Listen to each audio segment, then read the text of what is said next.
Am I live? I think we're live. Guys, that is a big success. Just kidding. Sorry for being late. Can y'all hear me good? Hello. Let me know if we can hear me. Leo. Am I don't want to let me know if I'm too loud or anything is going on.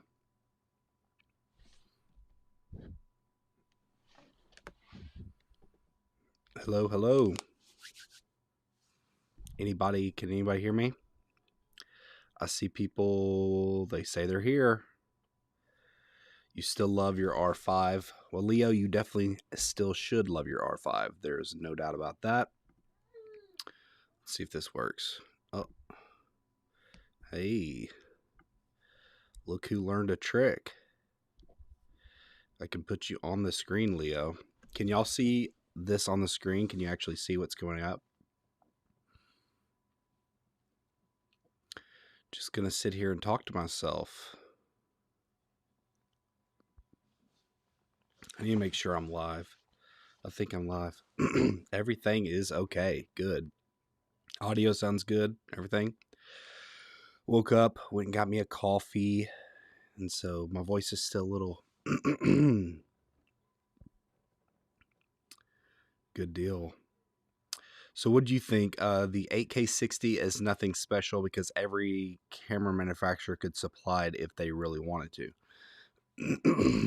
I mean, I guess they could. At this point, it looks like they're getting there, but I'm actually surprised that the Digic X processor is still able to push 8K 60 rather.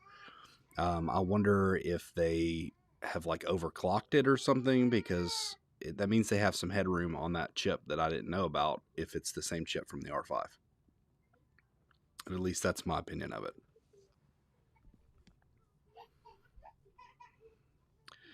Got a few more people watching. Anybody want to comment?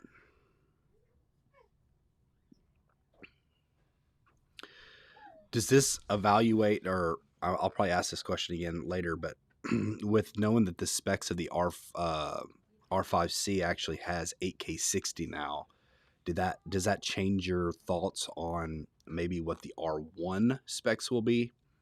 Because initially I was thinking 8K60 for the R1, but and I thought they were going to have two of those Digic X processors. So I'm kind of curious now on whether or not they will actually maybe do something a little bit better, if possible. I got a crying baby in the back. Apologize.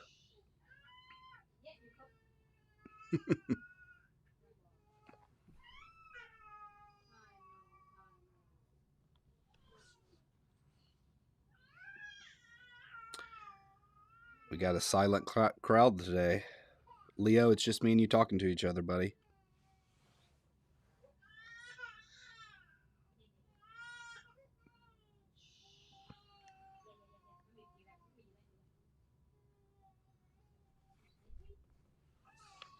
I think people usually start filing in here.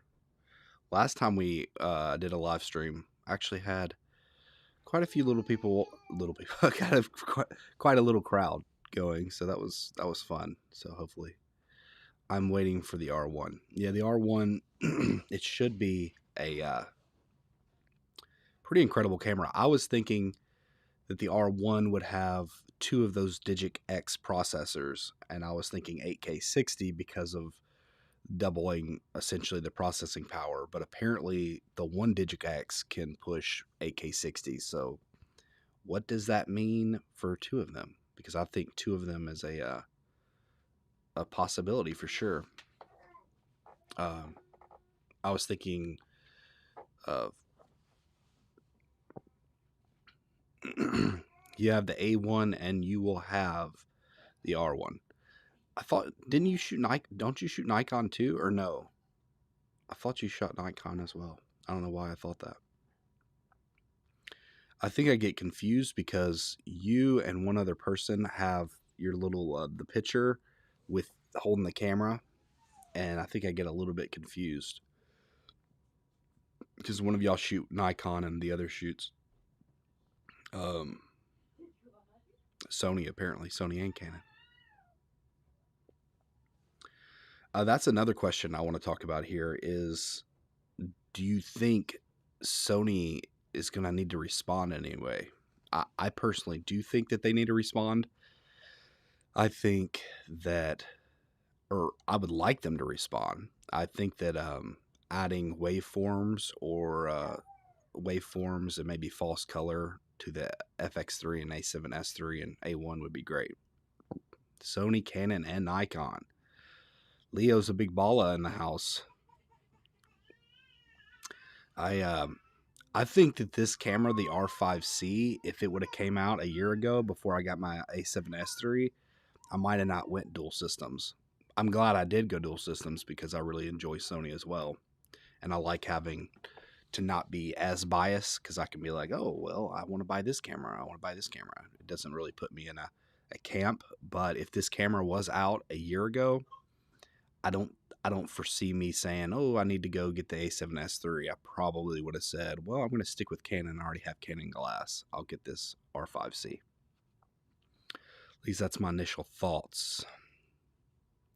We're getting a few more people in here. Hey, if anybody's in here, if you want to participate in the chat, that's awesome. If not, if you can hit that like button, that'd be great.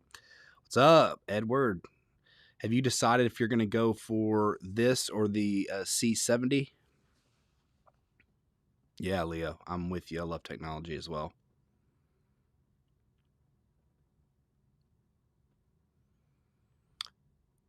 If y'all can hit that like button, it'll get things rolling out to maybe more people as well, so we can kind of get a big conversation going talking about the crippling aspects of the R5C. What's the C stand for? Cripple? Just kidding. It's terrible. Edward Scott. Okay, so yeah, you're thinking the C70. The C70 is definitely it's a great camera. I mean, it's going to depend on what your shooting style is. For me, I'm more of a, I would be like, well, I do this kind of stuff primarily right now, like in the studio, but my hopes are when the world opens up and when it gets maybe warmer here to start doing more stuff outside, I would want to be able to like vlog and stuff with it, or at least have that option. So the C70, or sorry, the R5C would make more sense for me. But if you're doing more like studio work or client work, then the C70, I mean, I can definitely see that being a great option. I don't think many people really care if you deliver an 8K. The only benefit of 8K right now that I see is, you know, obviously the sharpness and cropping, but most people are going to get something in 4K or even 1080p. What's making you lean towards the C70, Edward? Okay, the end. That's funny. You just you need the NDs and the onboard XLRs. Yeah, understand. Personally, I think if they were going to drop out the Ibis, which we'll go into that more later, I think that NDs would have been a great consolation. They should definitely put in NDs if they're going to drop out the Ibis. That's just my thoughts. I got me checked out over here too, so I'm watching myself. So if you see me look down, it's just to make sure that everything's functioning properly. How is my audio? Am I too loud? Am I too anything? Everything good?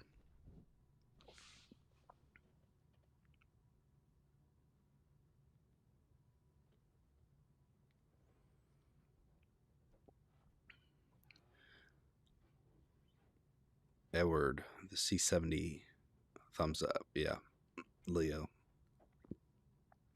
C70 is really good. Definitely. Okay, don't get me wrong. I love the R5C though. It's so choice. I think you're saying it's such a hard choice. I believe that's where you're going with it. Yeah, it is. It's good. It's hard to choose between them. I gotta say, especially. I guess for me, it's not as hard because I would want the photo capabilities and I would want more run and gun stuff. But I definitely see from your perspective that you want all the extra benefits of more cinema, I guess, stuff. Hello, how are you? I am good. How do you say, is it Momen? Am I saying that properly? How are you, good sir?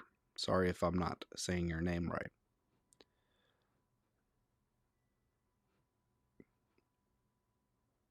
I am good. Just coming to talk cameras on a Saturday.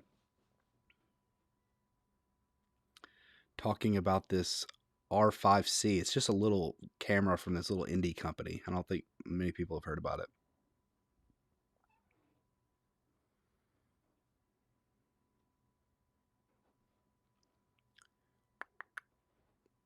I always feel like if people aren't talking on the chats like at a regular interval, then I'm like talking to myself, which is normal, I guess. I talk to myself all the time. Maybe it's not so normal. But yeah, with this, there's a few different things I want to talk about. Like today, I would love to talk about. Obviously, the main little topic. I'm good, sir. By the way, my name is Momen. R5C better than the R5? Is the R5C, sir, R5C is better than the R5? Like a question? Like, are you asking if it's better? I think that's what you're doing. It's going to depend on your use case scenario. For me, I'm leaning towards the R5C being better, especially if you're a video centric person. But if you're more 50-50 video photos, it, it's still going to depend on your environment. But if you're 50-50, the photo and the IBIS may be enough to push you to the R5C. And also, $600, it's not like just, of course, when you're spending for like close to $4,000, $600 doesn't seem like as big of a deal. And I think it's priced properly. But if you're going to, it's still not chump change. $600, you can, get up there and spend it on a lens or something, good microphone, good lighting. So if you're in an extremely warm environment though, and you do value video, then I think that the R5C makes a lot of sense. Now I know Canon mentioned external power options depending on what you shoot. Does that include a V-mount as an option, or does it have to be plugged in? No, it can run off of APS-C power. They said like a power bank. If you want to run off APS-C wiring, as far as I'm aware. So you can do like a false battery, a dummy battery, or you can do the APS-C power pack. So I'm assuming if your V-mount pack runs to APS-C, then you can run off a battery. That is my understanding, at least. Somebody else can confirm.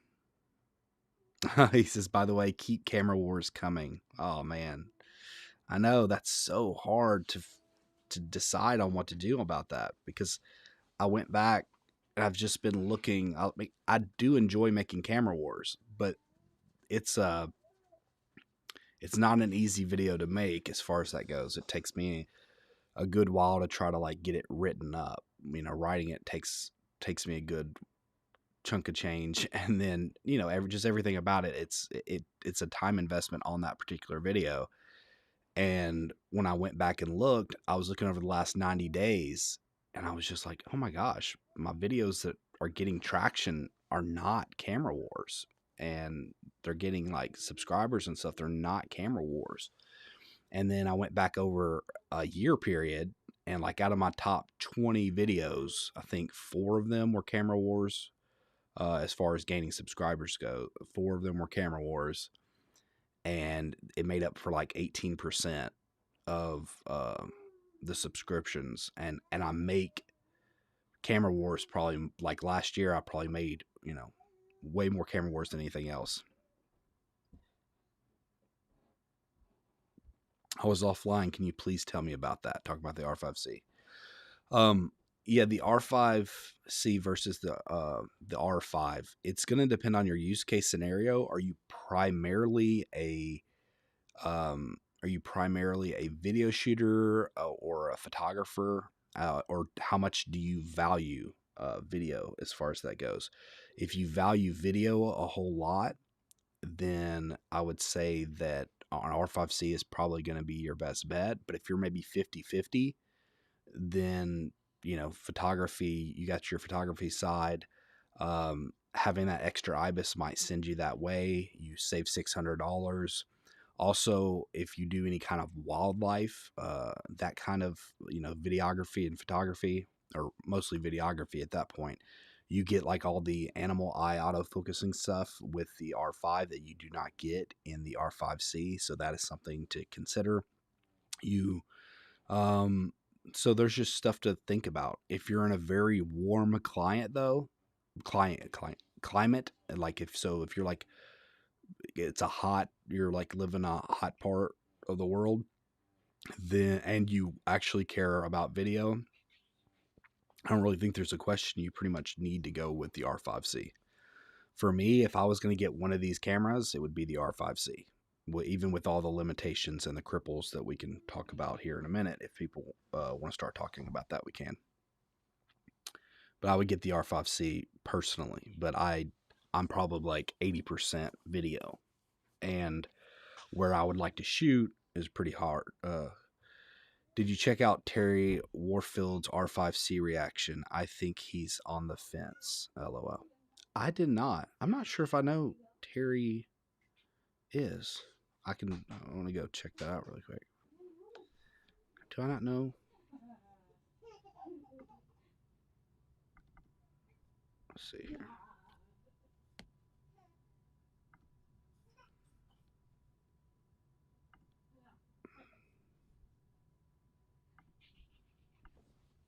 Let's see here. I want to go look up Terry. I might know somebody's face, but not their name.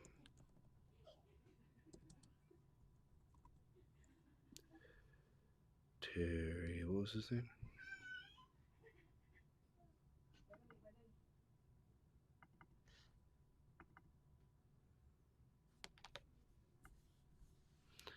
Terry Warfields.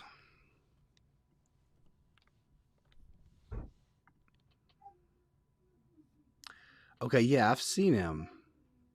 I've seen a couple of his videos before, but for some reason he doesn't pop up on my feed that much. I have not seen this video. I'll have to check it out. Appreciate you bringing it to our attention.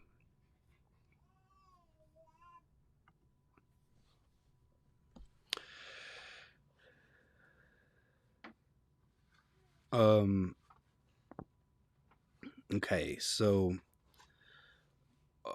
Moman's asking, hopefully I'm saying that still right.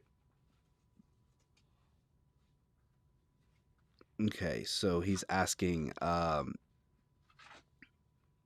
well, let me ask Edward really quick. So what was his main complaints? Why was he on the fence, I guess, is the, a follow-up question. Okay, so you're maybe trying to figure out which, I mean, you got to kind of let me know what your needs are as far as that goes. Like, what are you using the camera for primarily? So it sounds like you haven't even decided to go with a system right now. So, I'm thinking that you're probably trying to choose between Sony and Canon by you saying that Sigma lenses. Okay. Okay, so okay, never mind. You're already in Canon. Okay, I'm confused by the first one. Okay, so yeah, when will Sigma come? They say that they are coming this year to Sony, or to to the RF mount. That's what we've all heard, that this year is going to be the year that Sigma comes. Now, has things changed with all the supply stuff? Who knows? But plans were not too long back that we heard that the RF mount was coming. So what's the difference between Digital Is and Ibis? Which is best? I'm a kid. Okay.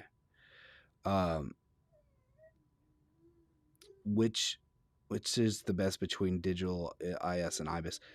It which is best? I guess they're going to depend. So Ibis, the way Ibis works is you have a camera sensor, and your sensor actually moves with Ibis. So it's actually like a physical movement that keeps like theoretically it keeps the sensor in the middle. But the digital Ibis, there's no movement of the sensor. The sensor stays stationary, but usually it crops in slightly, and they do it digitally. So essentially, it's like what it sounds like. It's like a software almost that makes the calculations for you. So instead of the sensor actually moving, you have no movement of the sensor. It's cropped in, and I guess the software in the camera does calculations to decide what they think is steady. So as far as what's best, I guess it kind of depends on the company and the manufacturer. I mean, in a lot of ways, I think like GoPro, if I'm not mistaken, GoPro doesn't have any kind of movement in the sensor. It's all digital stabilization. And GoPro has like some of the craziest stabilization that there is. So, I mean, it's a much smaller sensor and everything, but I don't think they have an actual IBIS. I think it's all digital, and it's crazy stupid good. So, I think it's just going to depend on the company and what you prefer.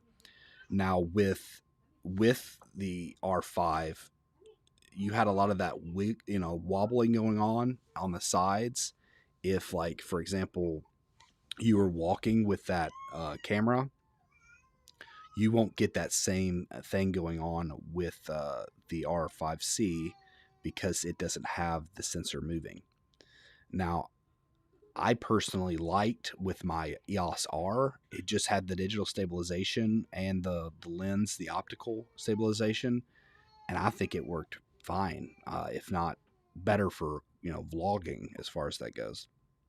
But in photography, for sure, usually when it comes to Canon, the actual regular IBIS and not digital is better. Okay, Edward. He's a diehard Sony user. However, he was very into what Canon did with the R5C. I think he's deciding if he wants to switch. The best thing about the R5 or the C5C, okay, the R5C, I think it's what you're saying, is the price point. Yeah, I think the price point in the R5C is a big one. I guessed it. Anybody remember? I said 45 to 4700, and I'm pretty sure I said 4499. Quite, that was like my main guess. Once I heard about the 8K 60, like when they leaked that, I thought, well, maybe they are going to charge quite a bit more. Of course, we didn't know what the limitations were going to be back then. Canon made a camera for people who do cinematography. I don't think there's anything else under 30K that does 8K RAW. It's not really a true hybrid, but many more of an entry into I'm guessing, cinema. I remember wanting to go into filmmaking. If you look at the way, it's a nice camera. Yeah, it is a great camera in my mind, and I think it's greatly priced. And we're getting quite a few people in here whenever we want to. I mean, we're kind of already talked about the R5C, but if we want to talk about, is it crippled, we can start talking about some of the negatives and going point by point. There's only a few different things that I see as a downside. Overall, like I have a very positive impression of that camera, but there's a few things that really upset me. Okay, and I'm going to go into those things. So Dylan says, do you think the R5C offers advantages over the A7S III? Yes, for video. Absolutely. It offers RAW. It offers 8K. It offers better photo capabilities, which it's not better in video, but anyways, that's the point. It has a better LCD screen. It shoots 8K 60. I mean, which ish, I guess. Let's see. We got different stuff. What else do we got? It you can crop more in that. So you can crop and you can still have it going 4K. There's a lot of little advantages that it has. It has the waveforms. I don't think I mentioned that. It has the waveforms and the false color. It has a lot of different little extra advantages. So, yeah, I mean, the A7S III has its advantages as well, but there's definitely advantages that the R5C has over it. But yeah, I agree, Long Rider. It is great for a cinema camera, but I think it's great. It's fairly good hybrid too. I mean, you do have all the photo specs essentially of the R5C, or so of the R5, but in the R5C, except for the IBIS. But I don't know. This might be controversial, but I personally never needed IBIS in a photography camera. Um, I mean, you turn up the shutter speed. I don't really see it much. If I guess you can probably get an extra maybe stop of light, low light if you're handheld holding. But I mean, does it really matter that much? I don't know. Maybe I'm wrong. Is there other big advantages to that? But overall, you turn up your shutter speed slightly, or you steady your hands, and you're good to go. Okay, so did I miss something up here? Edward's saying he remembers that I was right. I always like being right. Da, da, da, da. I mean, if you want to like I guess take a picture of a waterfall and get some like milky water handheld, you maybe can do that. But usually you want to do that at like a second or something. You know what I mean? Like one. Um, as far as that goes. Um, yeah, Leo's just agreeing with Long Rider. Um, okay. My only negative is C-Log 2. That is a negative for sure. I wouldn't call it my only negative, but I think there's two big negatives that really bother me. Neither of them IBIS. But the HDMI port is almost unforgivable. But I think there's a good reason for them to do it. The reason they maybe did that, I can kind of have I have a idea of why they did it. I just hate that they did that. That's one of them for sure. The C-Log 2, I mean, I think it matters, but I wonder how much it matters if you're going raw, because I still think you should be able to get about the best dynamic range you can get out of the camera if you're shooting raw, which you don't always want to shoot raw, but that's, I don't know, it's just a thought. Will the Sony A7S4 come out in 2023? Do you have any update about that? No real updates, nothing substantial.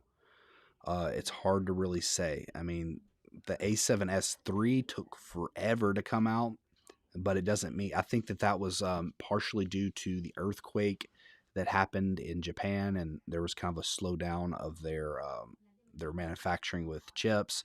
There could have been a lot of different reasons why that was delayed, but it's hard to say. I don't think that the A7S4 will take as long to come out as the A7S3 came out, but I could be wrong. We are in like a global chip shortages as well. Edward, I agree with Long Rider. It's an entry cinema camera with a photo camera thrown in for free. Nobody is asking Area or Red for IBIS. If you only need to do 4K running gun, then the A7S III is a better choice. You really have to consider your needs when you're saying one thing is better than another. Exactly. It's all, pros and cons on both sides. The R5C is 5,500 US here in Sweden. Oh, that sucks. Why? Why Sweden? Why'd you do that? Is it the extra taxes? Don't they throw in the tax though automatically?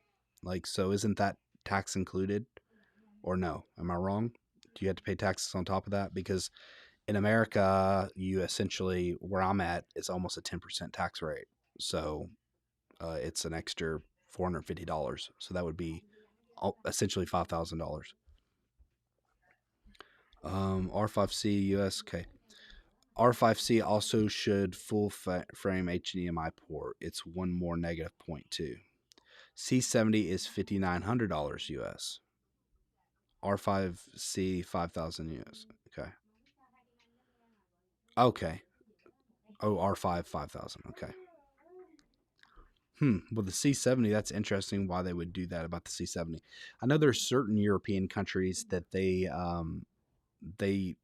do something by the megapixel count. Am I correct in saying that? It's like they have some kind of like, I don't know. I don't know exactly everything about it. Hey, if you are watching, if you're in the just hanging out or whatever, if you don't mind, hit that like button. It'll get it out to more people. Maybe we can get a bigger conversation going here, and we can get this thing rolling. Um, well, I mean, we're already kind of rolling. I'm enjoying the conversation as it is. So, um, yeah, I agree with Long Rider in a lot of ways. I like the A7S III if you have 4K, but I do feel like the I think the RAW capabilities that Canon's offering is big. I'm not saying that RAW is super duper impressive. Um, but I mean, like, I would like to have RAW. Like, I don't know why the A7S III and or A1 as far as it goes, why they can't add RAW. I feel like we always blame Canon for segmenting out their Canon cinema cameras from their digital cameras, but I mean, I feel like Sony is doing that just as much, if not more, from what I can see,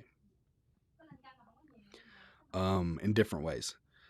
But I also do not like the LCD screen on the back of Sony. My A7S III it's really bad. If you want a video centric camera, a lot of times you're using your screen. Having a larger, more clear screen is definitely a benefit.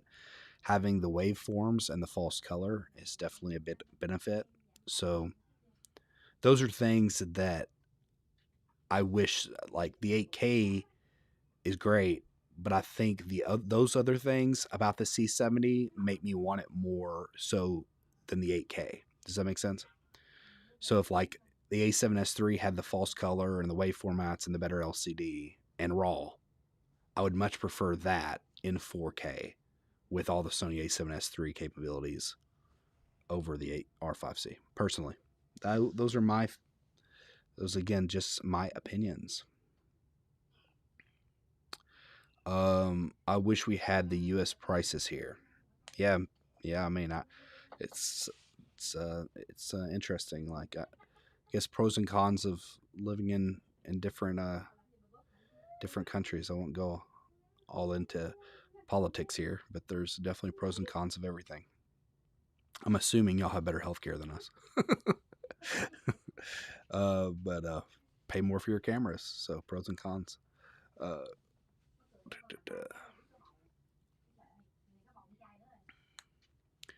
do you think? Okay, that's another question I want to go into. What do y'all want to talk about now? Do y'all want to go into the crippling elements? Do you want me to list my crippling elements and we can just kind of break them down and we'll go? I mean, we've already kind of hit on a few of them, but do y'all want me to just go right into the main topic here and then we'll talk about a couple things? Because I want to talk about the crippling elements of the R5C and if they, if it's a big deal, and then I want to talk about, will Sony respond, and if so, how will they respond? And I think that might be it. Those two are the main points. I might have like a side points on top of it. But that's kind of the two things that I mainly want to talk about. Moment. I don't want to waste my $600 for a fan. Correct me if I'm wrong. I'm planning to buy a new camera, first camera. Ooh, first camera, dude. What? Why are you going so big? But, hey, man, I guess if you got the money, you got the money. But this is a big first camera. Yeah, I mean, it's not just for a fan. I mean, okay, a big proportion of it a fan, but the other thing is there is just a lot more cinema options as far as that goes to look at. You have your wave formats, you have false colors; those matter when it comes to cinema cameras. Also, if you are doing any kind of professional work, which if it's your first camera, maybe you're not doing professional work yet, having a fan, meaning that your video is not going to overheat, it matters because if you're trying to deliver something and you want to deliver it in, say, 4K HQ, the highest quality 4K that they offer, and then your fan or your camera keeps overheating and you have to turn it off, turn it back on, and do all kinds of different stuff, and you're working with clients, that's not very good. Or even if you're by yourself working at a location, time is valuable. So if your camera's overheating, that's not a good thing. So the fan definitely adds some benefits. The cinema software adds benefits, but I gotta say the R5 or R5C is a heck of a camera for your first camera. So either way, you're pretty good.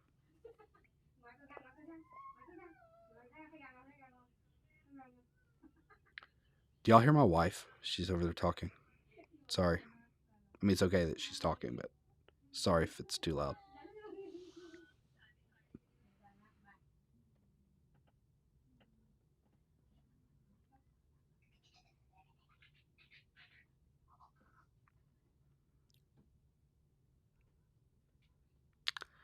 All right. I'm thinking that's a link that no one should click on. Do y'all think, okay, so where do y'all want to go from here? Do y'all want to go straight into the crippling elements? Let's just go for it, because I think we got people here right now, and we can kind of talk about it. That is probably another site you don't want to click on. So let me go over the crippling elements for myself, or that most people have brought up, and now I'll talk about the ones that matter the most to me. One big crippling is the no IBIS. We've kind of talked about that. Another big crippling, too, is the micro HDMI port. And then the third crippling for me, and I might be missing a few other things here. We could talk about more other stuff. But the big one for me that hurts my heart is the autofocus and video. Like it upsets me that it is not the same as the R5. And I've had people say that it's still going to be really good, but as far as I know, it does not have near the same feature set, and I don't know if it's near as snappy as the R5. It doesn't sound like it is. Mr. Cryer, does not having IBIS in the camera make it difficult to use a micro lens to take close image photos? Not if you turn up your shutter speed. Leo, I mean, but there's other people who are more experienced photographers in the chat. So if anybody has a better, I guess a better take on that. But if you're turning up your shutter speed and it's not super low light, you can do that. Then I think it's oh yeah, and the power issue is another one. Okay. What I don't like about the R5C is the size. No full HDMI fan, low battery, no IBIS. Yep. I don't know why I wasn't thinking of the battery. That is another one. I think one issue is the R5C is going to have power. Is going to have power. It seems like the battery is a little underwhelming for a camera, considering now has a fan and a lot of other power drivers or drawers. Yeah. Yeah. The battery is the other thing. So my thoughts on the battery situation. It doesn't bother me that 8K 60 needs an extra supply of power. It doesn't really bother me because I don't think anybody was very few people were predicting 8K 60. Now, granted, I did see a few people on my channel that were saying 8K 60 in the R5C, and I just dismissed it because I didn't think the Digix processor could handle that processing.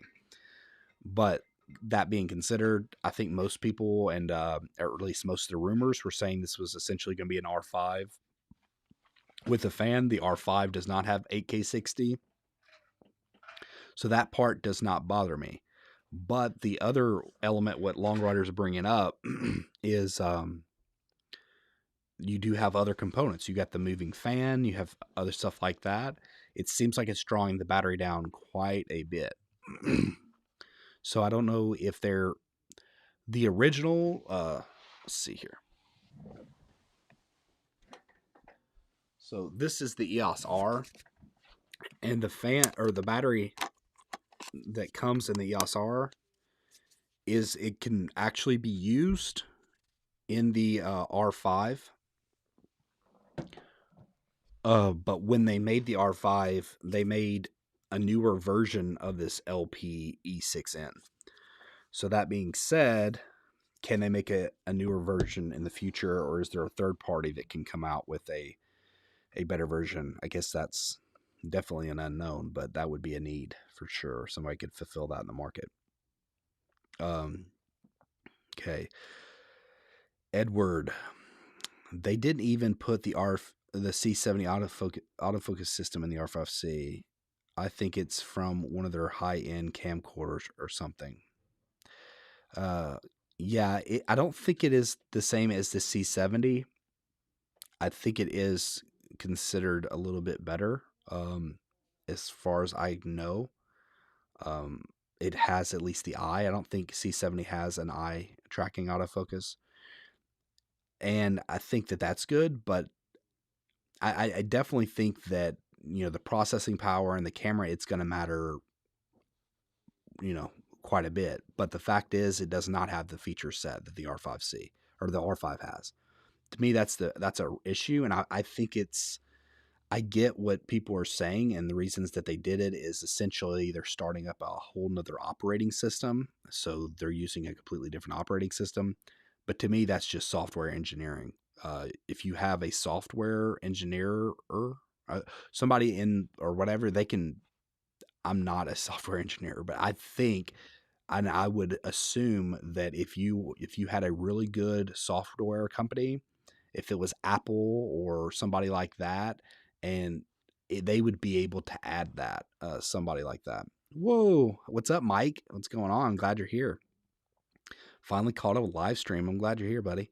But yeah, I think that it's just lazy in my mind for them not to add the R5 autofocus and video. I think that you can you can make it happen as far as that goes. You can write that into the code. Excuse me. At least that's the way I look at it, and I think that's something that should be brought or somewhat demanded, or at least show that, hey, we're upset by this. Because one thing that Canon has been good about with the R5 is when stuff hit the fan about the overheating, I mean, they really took it into consideration, and they've added a lot in firmware. I've been very impressed by Canon. They've fixed a lot of the overheating, not totally, but they definitely improved it. And when people were wanting C-Log 3, they got C-Log 3. It didn't originally come with that. People have been asking for dual recording forever. They added that. I mean, they added so many different stuff to the R5, and it's significantly better than it came out 2 years ago. I would go so far as to say they added way more to the R5 than Sony ever added to the A7S III, or at least what I've seen. And maybe people will say that they needed to add more, but that's something. But yeah, back to the autofocus. The only thing I can think, the reason why they haven't added that into the operating system from the cinema line is that when they release the new cinema cameras, maybe it's going to be halfway through the year or whenever it's going to come. Maybe that new operating system with the new generation of cinema cameras is going to have all those features in it. And so it's already being written into that operating system. So it wouldn't make sense financially for them to waste time to actually add it to the old operating system. So that's my hope. And the way I look at it is that the new operating system is probably going to have all those features set, or at least have the ability for the cameras that have the ability. And when the new cinema cameras come out, that operating system will be firmware updated to the R5C. Those are my thoughts on that. And people can agree or disagree.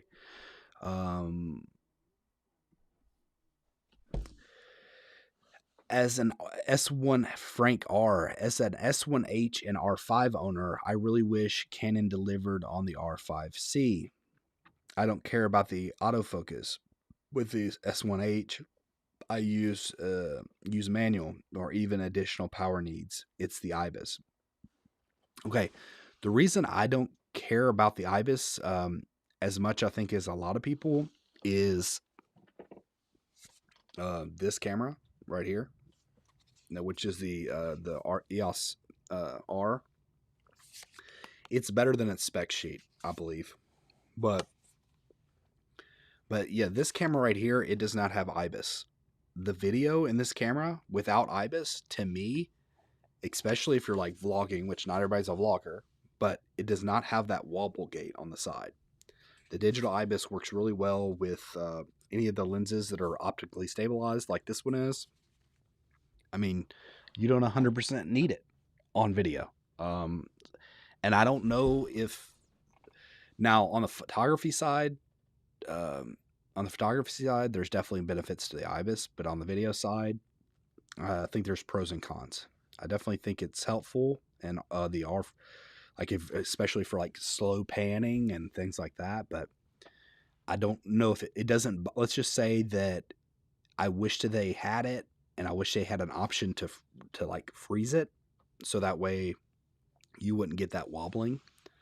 But I don't know if personally, I don't know if I would take the wobbling R5 IBIS for the type of videos that I would like to shoot over the digital stabilization. I don't know. My thoughts. Mike, glad you're here again. Do y'all have a different perspective on the IBIS than me? I mean, obviously we can have different perspective, but what is your reasonings?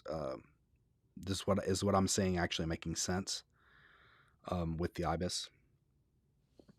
I think that I don't know. I've never had an issue with it for photography in any of my cameras. If I'm going to shoot really low shutter speed, I'm going to be on a tripod anyways, or a monopod or something.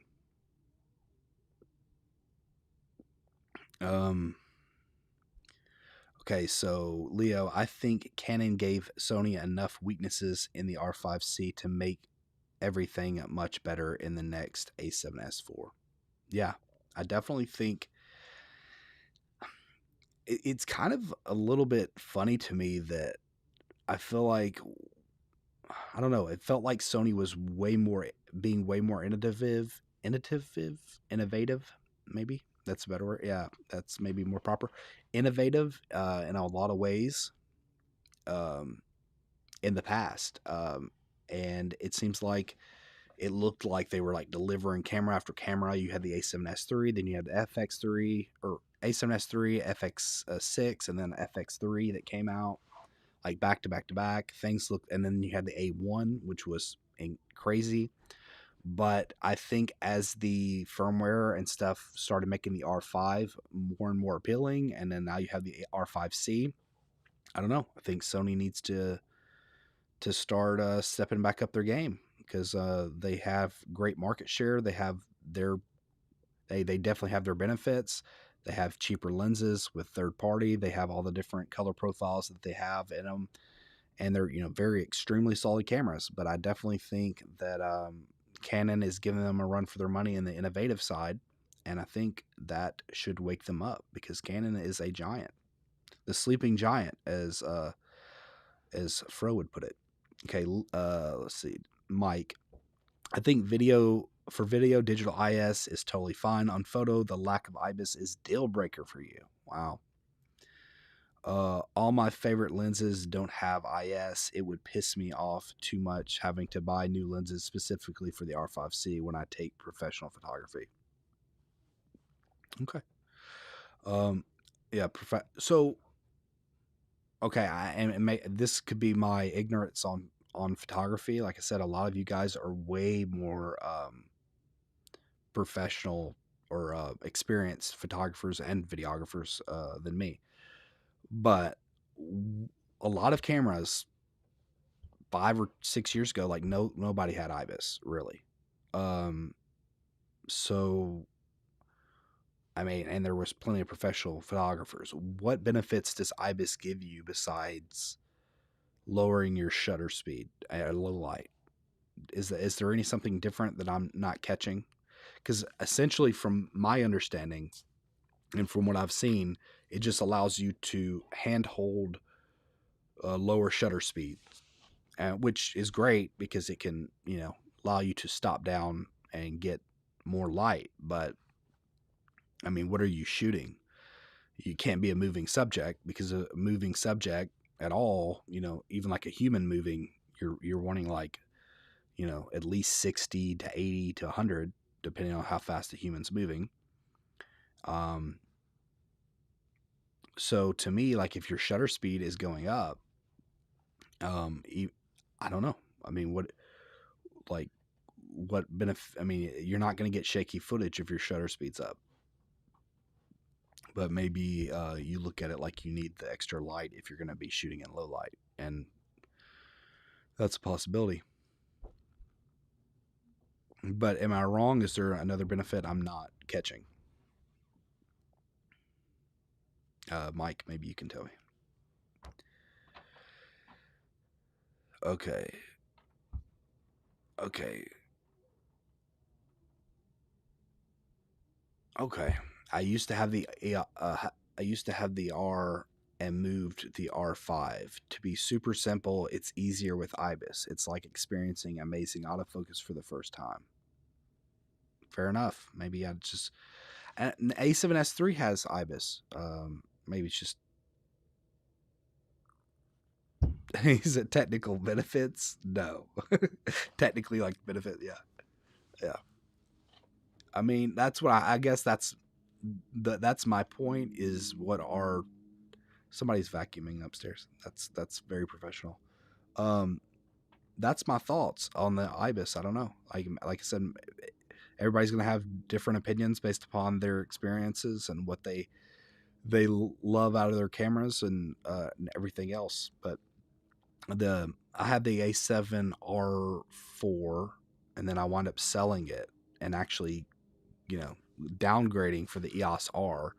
And the reason I did is because I was more video and I needed the flip screen. So, okay, let's see here. Long Rider. IBIS is good for many things. If your shutter speed can be kept low, your ISO can also be lower. Lower ISO is better dynamic range and low light. Yeah, for sure. Less noise. If you're used to not having IBIS, you won't miss it. Yeah. Well, I mean, my A7S III has IBIS, but it's terrible IBIS. I'm just kidding. I mean, I use the active stabilization.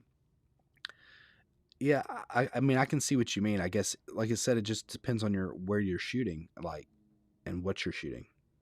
Because like Long Rider's saying, there's many benefits. You can keep your shutter speed lower and your ISO down. But I guess my question is, what lighting scenarios do you need that? Like for Long Rider, I don't think it cares as much. You care as much because you're shooting wildlife. You're going to have a fast shutter no matter what, or with most of your wildlife pictures.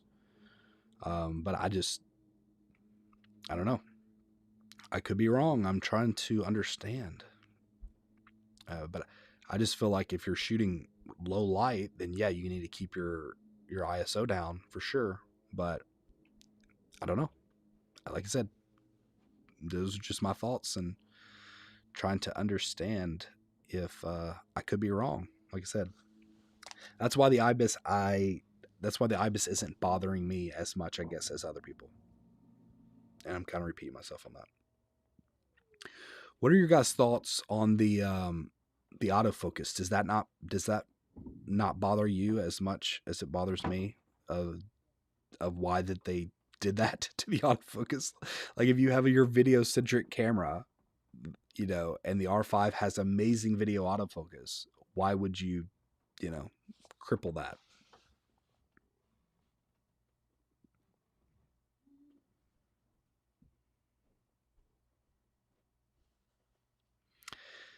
Mike said, I shoot studio portraits, which is super controlled. Probably the place you need IBIS the least. LOL. But damn, it makes shit easier. There you go, man. I don't know. It is what it is. And I get it. I get it for you. I understand. If the Canon Cine autofocus is good, it's a non issue. Yeah, if. I guess is the reason. But I don't know. Like, is it as good? Because as far as I know, it's not as good, or definitely doesn't have the features. You can't get like all the animal IF and all that stuff, which you don't have to have it. But I mean, it'd be nice to have 8K 30 of like birds and stuff and different stuff like that. But maybe I'm wrong. But it bothers me some. I gotta say that.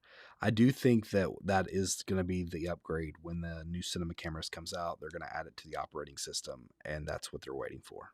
That's what I'm thinking. If you're in here and you like the video and you don't mind hitting that thumbs up, we can get more and more people in here. I appreciate it. So Long Rider, while you're here, yeah, but the two biggest ones for me is that micro HDMI. The reason I think that they did the micro HDMI, and I could be completely wrong, and I don't know the exact technical aspects of it, but essentially when you had the like the Max, the M1 Max that came out, not the M1 Max, but the original M1, like the M1 Mac Mini and the M1 Mac Air and the 13-inch Mac M1. They had particular amount of drivers that allowed them to only have a certain amount of connectors of Thunderbolt connectors. So it was just the way the chip was set up to allow the connection. So I'm thinking that the way stuff was set up with that particular chip or whatever they used in the R5, I think that that's maybe the reason. But am I wrong? Does the... Oh, I gotta check this because I could be like really wrong here. Does the... Let's see here. Does the R3... Does the R3 have full size HDMI?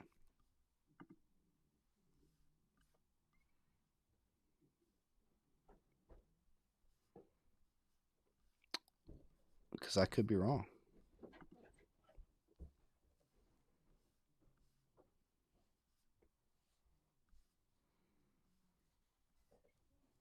External.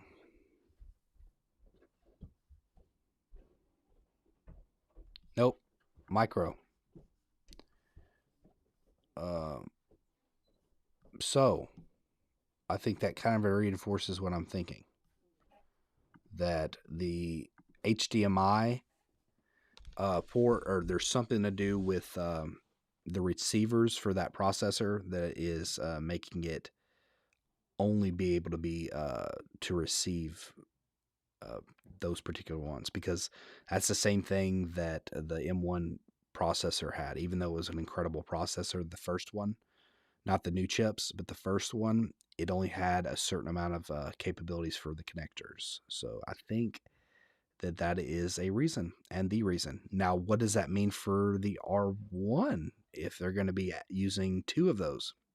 Or will they be able to fix it by then? I don't know. We'll see. Autofocus on the C70 is what is making hold back. I shoot darker skin tones all the time, and it usually seems like a Canon autofocus gets confused only with darker skin. Racist Canon people. People, Canon's racist. No, sorry. Yeah, I don't think it's the same as the C70. So I heard from somebody, Robert M. He comments a lot. He said it was from a different cine camera, and that the processing of the R5, or whatever the processor of the R5C is. Edward liked that joke. Racist autofocus. Yeah, the processor of the R5 is would make it at least better than the C70. So I will say that as far as I'm aware, the C70 is better. Frank R. I am of the mind that on a cinema type camera AF isn't important. I use cinema and photo glass manually most of the time. Well, yeah, because you just said you shoot with the S1H for the Panasonic, correct? So yeah, it definitely wouldn't matter for your because you're professional. I'm lazy. I want it just to pop to somebody's eye. But yeah, I mean, I'm definitely. I can see that if you're more shooting more professional shoots or you're used to manual focus, I guess it's kind of like what Mike was saying with Ibis. Um, I don't think to the same extent, but maybe. But what at least the same thought process that Mike was saying. You know, if you haven't really had Ibis, then it's not a big missing for you. But if you've had it, then you'll miss it. So I think it's kind of the same thing with the autofocus. Or actually, he actually said the same thing. Mike made that comparison already. Um, but yeah, I mean, as far as the cinema type cameras not using autofocus, I think because the way the cinema industry is set up, you do have people that come in like focus pullers and things like that. A lot of times they're very in control of how fast something blurs out or a scene. You really want to pull focus at a very particular time, and you're creating like an entire emotion and ambiance of a scene, so it makes sense that you would want a human touch or human control. And so you don't need the autofocus quite as much. But I also think it's, the reason, since that is the case with the cinema and there's a rich cinema industry and there's a rich history of that, I think that's been a reason for them to not add it as much. But um, I think now that the technology is there, and especially considering the R5C, they're saying is a hybrid camera. I mean, they're kind of marketing this I mean, they definitely are marketing this to videographers, don't get me wrong. But this is also videographers that are like me, that are YouTubers and people that, they're not necessarily super professional. Maybe they're indie filmmakers or somebody who just wants to pick up a camera and get into it. Kind of like what Long Ray was saying, a great starter cinema camera. If it's going to be a great starter cinema camera, somebody who's probably moving up from an R5 or an R6 or another DSLR camera, maybe switching over. I don't know. I think we just come to expect different things depending on where you're coming from. And if you can already put that in your R5, then to me, that's an issue. Long Rider, that seems to be the problem. Cine folk don't care as much for autofocus, and that is who the R5C is made for. The folks that are upset are more hybrid folks. Yeah, I agree, Long Rider. Yeah, I agree, but then the R5 wasn't like, or the R5C wasn't it like one of the first or second lines in their presentation was like a true hybrid camera. I think they were talking about it being like a legit hybrid camera. And yeah, so if you're going to be a legit hybrid camera, then you have to, help the hybrid folks. And the I guess having great autofocus doesn't negate or doesn't take away from anybody else who, yeah, bad marketing, typical of Canon.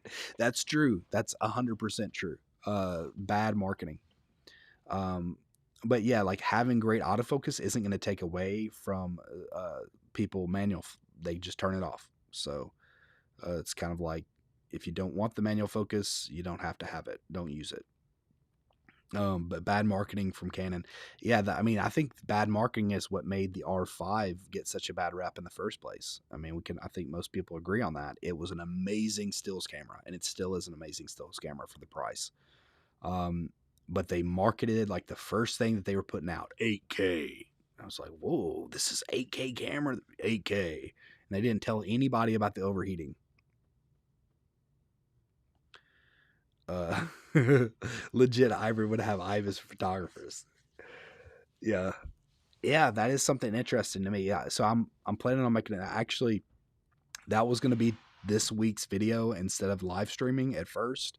I was going to make a video, comparing the R5 to the R5C because I know a lot of people who are kind of torn or don't know what to do, and so I was going to kind of, yeah, yeah, that's true. Um, with the Ibis, so yeah, Mike is saying similar thing, but yeah, that was what the video was going to be. Is R5 versus R5C, and it was going to be talking about that. And but I actually wanted to talk to all of you because y'all can give me better opinions or more informed opinions on what I should maybe add in that video. So I'm kind of selfishly, you know, taking your opinions and making them my own. No, I'm just kidding. Um, okay, yeah. So still make the video. I have subscribed. Thank you, Frank. I really appreciate that. Thank you so much. It always means a lot. It's incredible to see the community grow. It is really is great on that, dude, and I appreciate it. Same with Ibis. They could have included it, and if you don't want it to use it, turn it off. So the R5, from my knowledge, you can't really turn off the Ibis, but I think it would be great if they added like what Nikon did, where they had that lock so the Ibis doesn't move around, when the camera's off. So, yeah. But that being said, I guess we can't necessarily expect every camera company to have the same ideas. Um, I mean, can we? I don't like Nikon came out with a really cool idea to lock their sensor when the camera's off, and that way, the sensor's not moving around and the potential for, stuff. So, yeah, I feel like there's that element of it. So I mean, like, Nikon, they made that technology or whatever, and now they're going to be adding it. Maybe other camera companies just hadn't had the idea yet, and now they do. Now they have that possibility. So yeah. um, Momin, I am so happy for upcoming Sigma RF lenses. Look, that would be excellent. I think that is really missing, but and Mike is agreeing. I definitely think so, but I guess the only issue that I do have is, does it really matter if you have Sigma lenses, if you don't open up the mount and allow them to really, make sure they function properly on your camera? That's just a thought.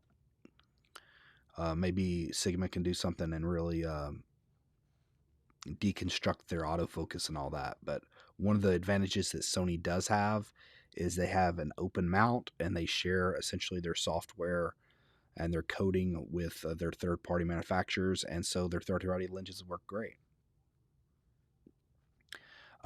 Mike said, I think the A1 is the most capable hybrid, but like 2,000 more. Yeah, possibly. Moment, why Sony A1 is so expensive? Canon R5 also have same features, but A1 price 6,500, R5 price. Okay. So, Moment, I know you're new to photography and stuff like that. Because you said you're about to get your first camera. The R5 does not have the same capabilities as the A1, I guess, is the best answer. I still think that the A1, it would be nice if they were priced a little down, but the A1 shoots a lot faster pictures, or it takes a lot faster pictures than the R5, so you can take more pictures within a single second, and it's really set up for sports and wildlife, really professional photographers, people who need to capture the most that they can. It has a faster readout speed on their sensor, so that means that the sensor will not, you won't get what's called rolling shutter, which is like when you're shooting and something's going really fast or you're moving your sensor, you won't get that wobbling that other things will have. And also the sensor readouts so much faster too, meaning that you can dial it in for lights not flickering and things of that nature. Yeah, exactly. So Long Rider's essentially concurring with what I'm saying. But yeah, the the A1 sets it apart. Essentially, the readout speed. That's the biggest difference, but professionals need that. The A1 has very fancy pro capabilities that most wouldn't need to use, including me. LOL. That's true. So that's, I guess that adds moment. It's basically for a different, very niche uh, group of people, but yet the A1 has a lot of other great features as well. But the extra money is for more niche shooting. Uh, okay, so Long Rider, me neither. I shoot A9. Yeah, I agree. Okay, so with that being said, because I don't know how much longer. I mean, I enjoy talking cameras. I could keep talking, but I know my wife is wanting me to go get her some food, and when she's hungry, I'm in trouble. Um, but I do want to keep going for a few more minutes and talk. Do y'all think that Sony will have a response to this, or do you think Sony needs to respond to this in any way? Do you think that we should get some firmware updates to the A7S III, like, and FX3? Can we get waveforms? Is that possible? False color? Can we get raw? Come on, can we get raw, please? Please throw that in my camera.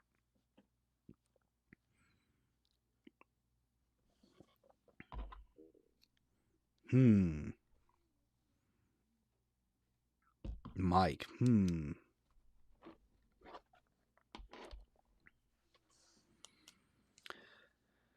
I'll say what I wish, like basically everything I just said. I think that the R5, does Sony need to respond? Wow, does Sony need to respond? Yeah.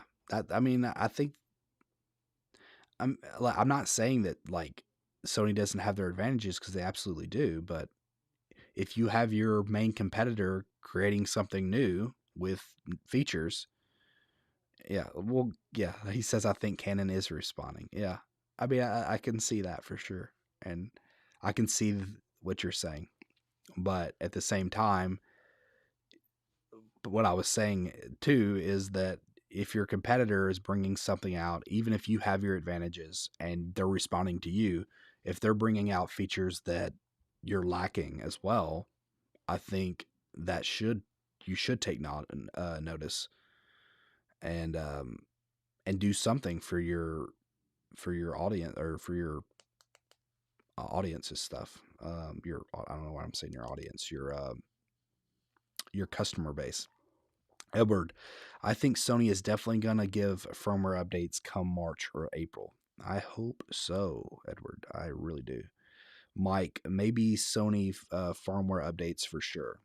Yeah, I mean, I'm not saying necessarily just a. I think we're limited in what's going to be possible as needs an update. Yeah. Oh, you're going to get me. Literally, when Mike just said that the LCD screen needs to be updated, like my hair on my arm stood up. That's how angry Sony's LCD screens make me. Very stupid. Um, but yeah, I think right now we're limited on the hardware side. I think every camera company is having problems securing the hardware that they need to fulfill like the demand, or every company, any kind of stuff like that. So, um, so I think we're limited, even though we need the new LCD screen, and we. Ooh, give me a downvote. That hurts my heart. Somebody just disliked my video. I'm sorry. Sorry it wasn't for you. Um, I don't know what I said. Uh, but yeah, I don't know. I don't know what we can do. We can't really expect that much as far as hardware goes. I don't think yet, because of the supply chain issues. But firmware, I think they need to start pumping something out. And I think those three things that I mentioned, the different wave formats, false color wave format, and maybe even add raw. Come on, guys. Come on, make it happen, Sony. Oh, Robert M., I like your video. I appreciate it, Robert. We were just talking about everything here. Trying to figure out the autofocus situation too, because we were talking about it last night on Simon's video. You were saying the LCD screen on the Sony cameras just if that doesn't get fixed soon, I don't know what's happening. Like I don't understand. There's no logic there. I think they have 4K TV, or I know they have 8K TVs, but they have 4K phones. I mean, they have their phones have some of the best screens. Like what are you thinking? And the menus are definitely an improvement, and you get used to them on the Sony system, but having more touch functionality, it would be great as well.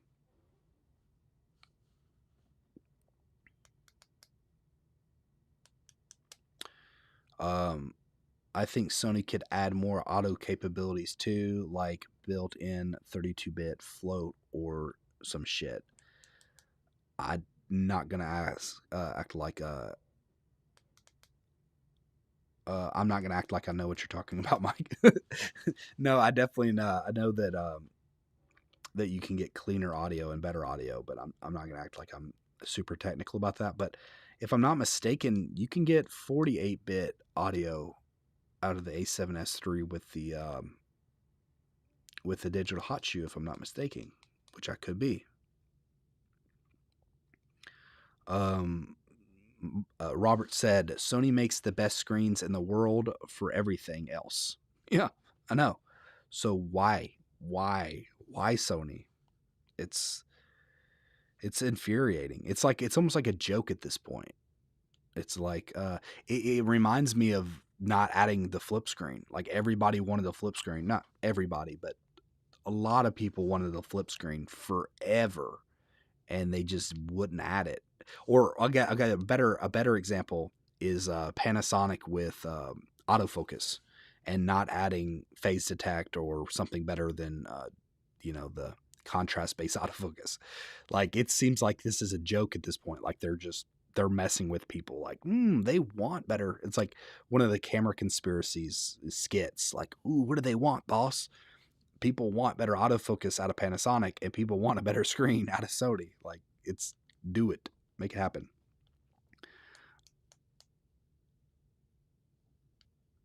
I do. That's why I said a lot of people, because I knew Long Rider was in the chat. And he was gonna call me out on that.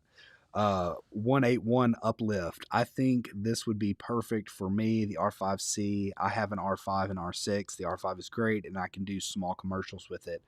But time limit is painful. This is why I might jump to the R5C. I think the R5C is a great camera. If I was going to buy one of the cameras for my personal needs right now, I would get the R5C if I was going to get one of them. But I have the A7S III from Sony, and I have the EOS R from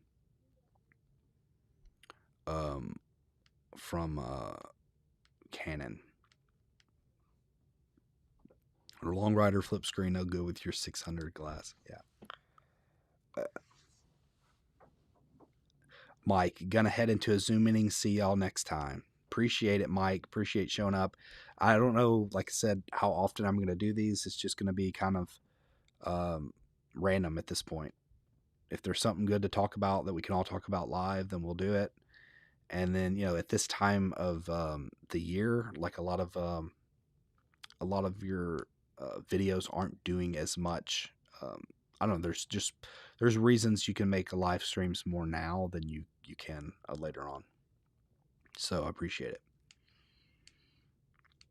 But have a good one, Mike. Talk to you later. Glad you made it.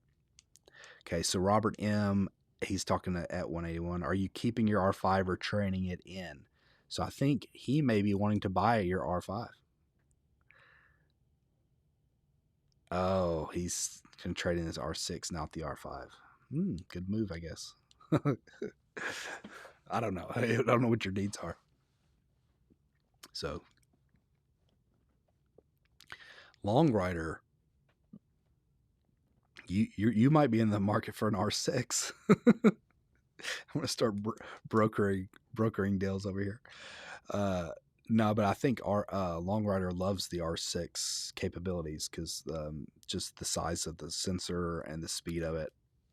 From what my um, thoughts on the R6 versus R5C. I'm a videographer.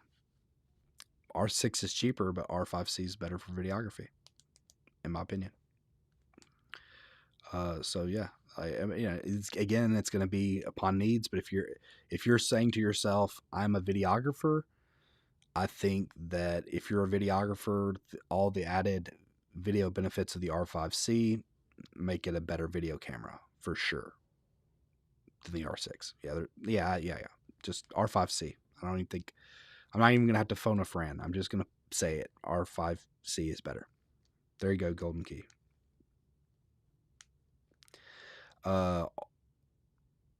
Random is better than regular videos with nothing to talk about.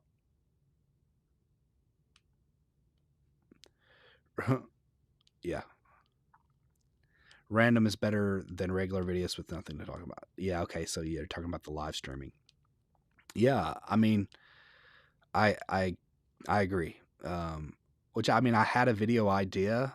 My video probably Wednesday will be, unless something else comes up, will basically be comparing the R5C to the R5, and letting some people get clarity on what are the pros and cons. Because even though there definitely is, somebody could say, well, if you're just video, then you're R5C. If you're more photo, you're R5. But I think there's some more nuance to that because there's people that are in the middle, and I've had people on my channel that are asking, "What? No way! You gave me a super chat? That's insane, Edward. Dude, I so appreciate it, man. That was my first super chat ever. Wow, thank you so much, man. Make me cry. Made $10 this hour. I appreciate it. Thank you. I just appreciated you being here. Everybody that's here talking, contributing, I really appreciate that. Long Rider said he loves the R6 more than the R5. Yeah, I figured you did. Long Rider, just for the file sizes. Edward, though, let me read your super chat. Super cool. As a former R6 owner, the R5C is far ahead of the R6. Yeah, especially in video terms, incredible. And thank you so much again for your super chat. That's nuts. Thank you so much. Golden Key, R6 is my dream camera. Perfect 2 SD card setup. I just hate the overheating thing. Yeah, I like, man. I will kiss the baby, and thank you for the super chat, Long Rider. That's crazy, guys. Thank y'all so much. I'm saying y'all, you're getting my country accent out when I get emotional. Y'all, how y'all doing? No, but thank you so much, Long Rider. Enjoy the rest of your day and your weekend, and I appreciate you just showing up. And also the super chat's awesome. Thank you. Don't nobody feel like you have to do that, but I obviously appreciate it if you do. Okay, let me go up here. Let's see here. Golden Key, the R6 is my dream camera. Perfect card setup. I just hate the overheating thing. Yeah, the overheating things. What's the word? Bitch. And yeah, the overheating thing's a problem. Also, you do not have the all intra. So if you do any kind of color grading and things of that nature, then the color grading is not going to be as proficient as it would be in the R5. I don't think you get any of the codecs like the you don't get any RAW, if I can remember. And then yeah, the overheating is the problem. It's a big problem, and the record limits. So a lot of benefits to the R5, but I mean, it's all going to depend on what your needs are and what you're shooting and how you do it. Robert M, the R5 with the Ninja the Plus is pretty close to the R5C without losing the IBIS. Facts. Facts, Robert. That's true. Because otherwise, all you're taking out, if I'm not mistaken, all you're taking out is the 8K60, which is barely usable. I mean, not barely usable, but very niche, and you have to add a lot of additional stuff for it. So if you have the Ninja 5 Plus with the R5, then you're pretty much right there. One thing that you don't have, which I guess you maybe do have it with the recorder. One thing I wanted to ask Robert. So the way, because you can put dual, you can change up the different card slots and add different formats to each one, kind of like you can with the C70. Does that mean that you could have, for example, going to your CF Express type card, could you get an R5 or an R5? Could you get a oh, did I say Long Rider? I'd kiss the baby. I don't know. Yeah, he's probably left. Okay. I definitely will. So with the can you like put on one card slot that you want to record the RAW? Like say for example 8K RAW on one card, and then going to your second card, could you put it like 8K 10-bit? Is that possible?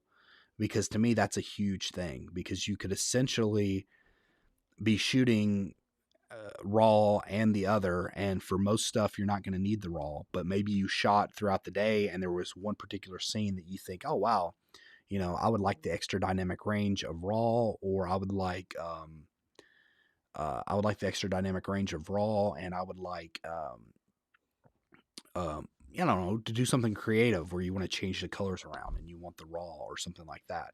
To me, that's a big benefit. But I like the way you think with your Ninja 5, because that's pretty smart. And also you get better autofocus, because Robert, I think the autofocus in the R5 is better. Or at least has better features. 181, what do you use to be able to live streaming software base? Been thinking about getting the Atmos Ninja Cast. Right now, I actually have the A7S III, and I'm not using the webcam on it right now. I need to be using that, but I really haven't done live streams very much. This is like my third one. Dude, this is crazy, Golden Key. Like, really, you have no idea how much I appreciate that. Like, wow. You know, technically, I've made more today on my YouTube channel than I did my first year and a half of YouTube. I just got monetized in November, but thank you guys so much. Thank you. But yeah, back to the thing. Thank you, Golden Key. Really appreciate that. But okay, so back to talking about the thing. So I'm using Ecamm Live for streaming. I have Ecamm Live Pro. I think it's like $19 a month, if I can remember correct. But I think there's a free version as well. I want to start using my A7S III as the webcam. It would be much better quality. But I will say, at least in my opinion, I'm also using the Rode mic NTG hooked up as USB-C. So I think the audio, hopefully it works good. But the webcam that I'm using is just right off the new M1 Max. So yeah, I appreciate that. I appreciate the super chats. Just sorry, it popped in my brain. But I hope that the video quality is decent. I think the webcam is quite a bit better than the old webcams. It's not going to be near as good than like using an actual camera. So I need to figure that out. I've just never used it as a webcam. So I need to figure out how to make it work. I know it's not super complicated, but I just haven't done it yet because I haven't done a whole lot of these. Also, it's a little easier to just look at the computer and be able to type and everything. Because even if, for example, let's say that I had the A7S III right here. When I'm looking down at the computer, you would see me more like this. Whereas at least the camera's right here. If I'm looking down at the computer, it's not that much different. So I guess pros and cons. Here. Let's see. Was there something else? Did I miss something? Edward just giving me an okay symbol. Appreciate that. Thank you, Golden Key. Really appreciate the super chats. That's incredible. Thank y'all so much. But like I said, I'm just appreciative. Anybody that showed up and commented and had a good time, I really enjoy that. Golden Key, thank you for the information. Information was more valuable than money could ever have. I just found you yesterday. Keep up the good work. Gained a new subscriber. Thank you, Golden Key. I hope you will enjoy the rest of my my content as well, and um, I hope that I continue to add value for you. Really do. Thank you for joining the community, and thank you for the super chat as well. Really appreciate that. With a few of the people that I have here left, I was gonna, because I'm about to, we can talk about something else, but I'm gonna be cutting this off. I've been going for about an hour and a half, and the wife is getting hungry. I can tell she's huffing and puffing over here. Um, uh, but has anybody? What do y'all think about the camera wars situation? I know Edward Scott is keep camera wars going, and and I part of me really wants to keep it going. But then I'm also seeing that I don't know if I'm getting the results from it. So I just don't know if it's connecting with people the way I'd like. I don't know. I think maybe some people are turned off and they think it's too much of a parody of Frono's Photo, even though personally, I mean, I've talked to Frono's Photo on one of the mentorship programs. I actually paid for it just to talk to him about YouTube, and he didn't really have a problem with me using that format. He talked about the different people that he, copied or mimicked or somewhat, like the Daily Show and stuff like that.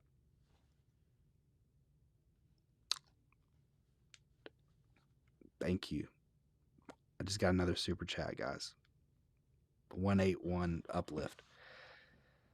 Thanks for answering my questions. Appreciate it. Thank you for being here. I always appreciate it. Always appreciate it. Wow, dude, I'm gonna have to turn this thing off because y'all are gonna make me cry, guys. It's really appreciate it. But like I said, please, if y'all have it and y'all want to do it and you feel like you want to do it, that's great. If you don't feel like you want to do it, I just appreciate you here. Either way, I appreciate all of you here. But thank you so much for the super chat uplift. I really appreciate that. And no problem answering your questions. Super chat or no super chat, I'll try to get to everybody's questions. Robert M., I will watch whatever content that you make. Thank you, Robert. I appreciate that. I appreciate you being here. I I like Camera Wars being able to make jokes and everything like that, but I also I'm thinking some people might think it's too much of a parody. And then as I went back and looked at my just the analytics, I just went down the line and I could see that very few.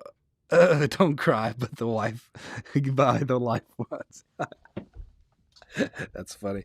I'm not gonna cry on live camera. Hopefully, the wind was in my eyes. I had a fan going, like the R5C fan got my wind in my eyes. No, I'm not crying. Okay, but I appreciate it. Thank you so much.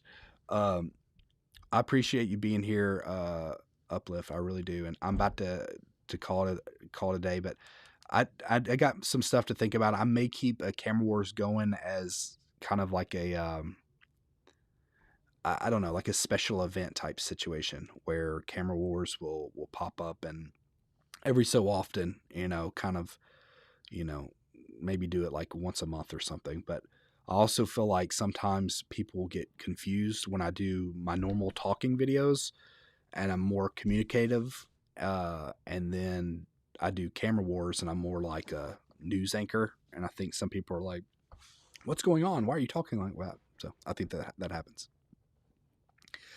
818's laughing at me. Okay. Well, I love Camera Wars content, informative and funny, all at the same time. Yeah, I know. It's hard. It's hard. I don't know what to do, Edward. I just, like I said, those are my concerns. Is I guess my three major issues with Camera Wars is that first, when I look at the analytics of it, um, even though I made way more camera wars than anything else, it's just not getting as much subscribers, and so maybe I'm thinking it's not connecting as much. And then the other big issue is that I'm wondering if people get confused, because I've also lost more subscribers for Camera Wars videos than anything else. Like, there's been Camera Wars videos where people will be like negative subscribers because I think that maybe my jokes upset them, or, which it's okay. People can get upset, leave. That's okay.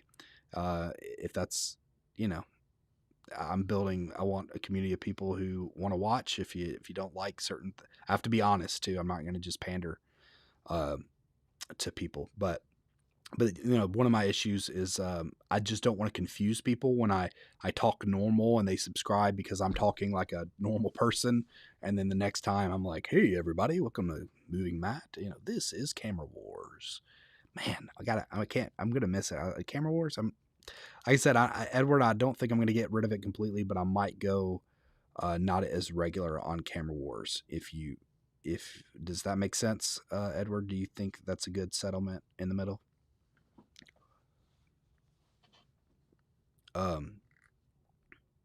But yeah.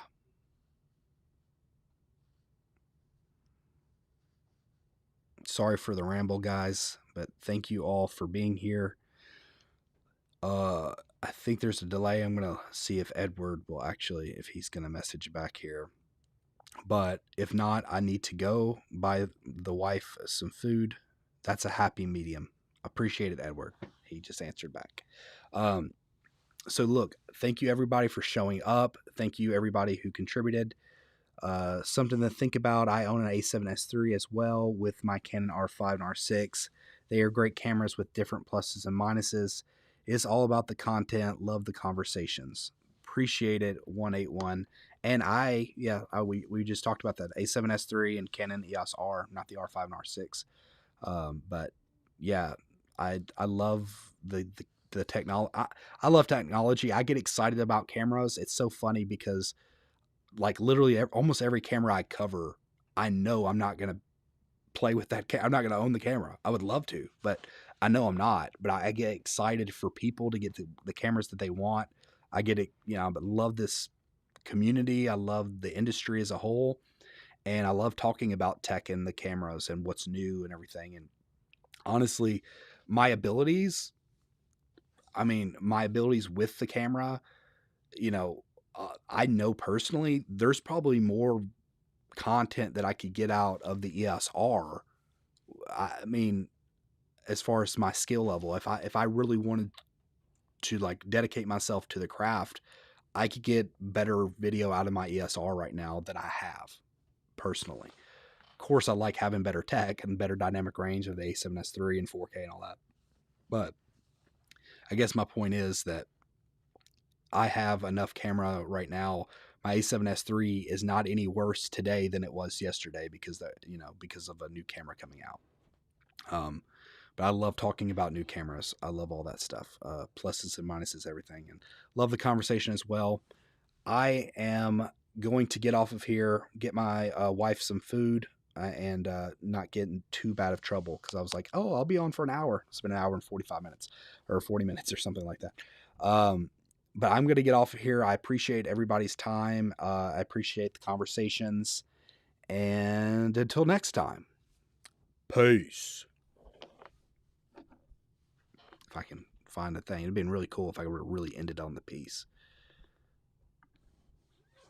Peace.